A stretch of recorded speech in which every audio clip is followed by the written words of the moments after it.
Hello and welcome to another episode of Memoirs of Mexico, real missionary stories from south of the border. My name is Paul and I am your host, and these are my stories. Today's episode is entitled Abel, and it is about the true story of a very special friend and a tragic end. Thanks for listening. I always looked forward to seeing my friend Abel downtown on Aldama Street. Whenever I arrived, he would always get right up to his feet and greet me by standing at attention and executing a perfect salute as a sign of respect. This was followed by a firm handshake and a hearty hug, and then we would attempt to communicate through crude sign language and gestures, since Abel could neither hear nor speak. He could say his name, Abel, and communicated with some sounds and vocalizations like when he wanted to get your attention. Always a colorful character with a crazy sense of humor, Abel was well liked by everyone who knew him. Living on the streets and washing cars for tips, Abel managed to feed himself and support his addiction to crack.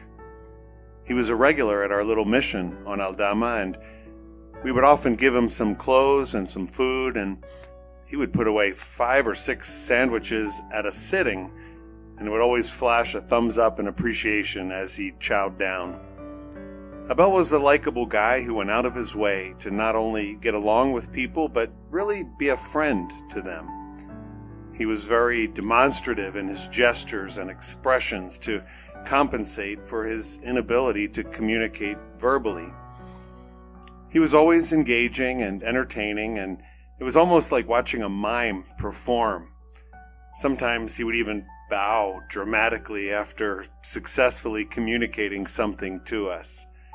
Though we never had a real conversation in the literal sense, we communicated non-verbally and became good friends. In fact, I would even say Abel was one of my best friends. Abel often came to our small group meetings, and although he could not hear, he would sit and rock back and forth in rhythm to the music.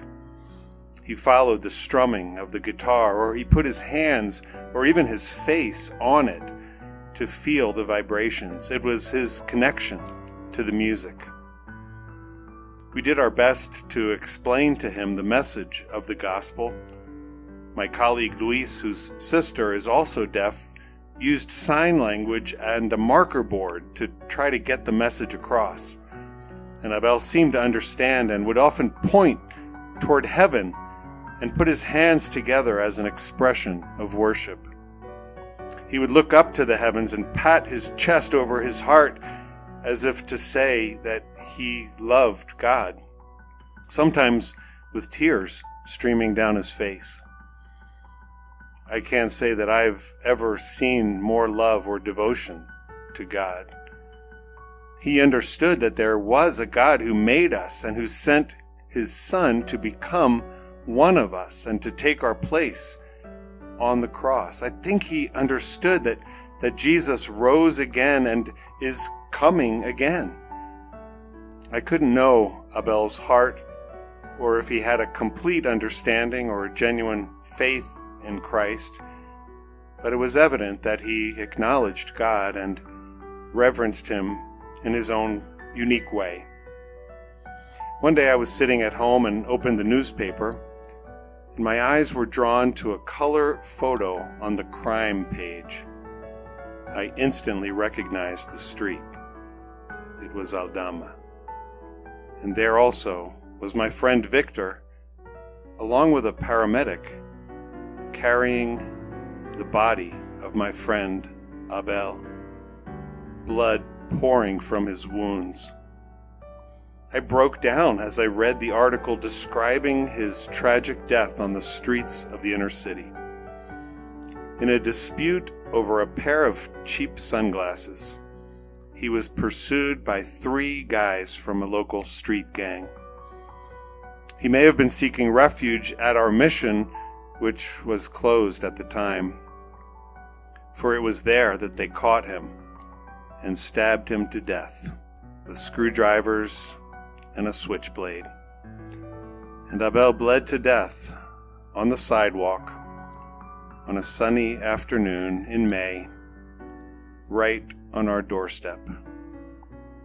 By the time the ambulance arrived, there was nothing that could be done for him.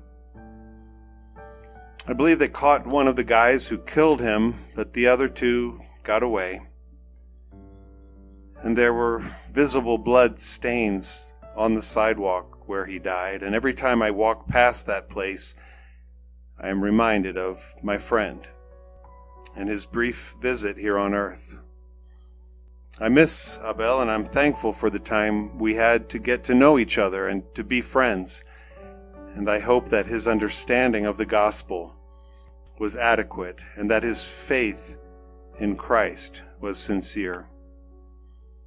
I hope that I will see him again one day in Christ's kingdom. If I do meet him there, I know that he will stand up and greet me with a perfect salute, followed by a hearty handshake and a big hug. Thanks for listening. Until next time, this is Paul with Memoirs of Mexico.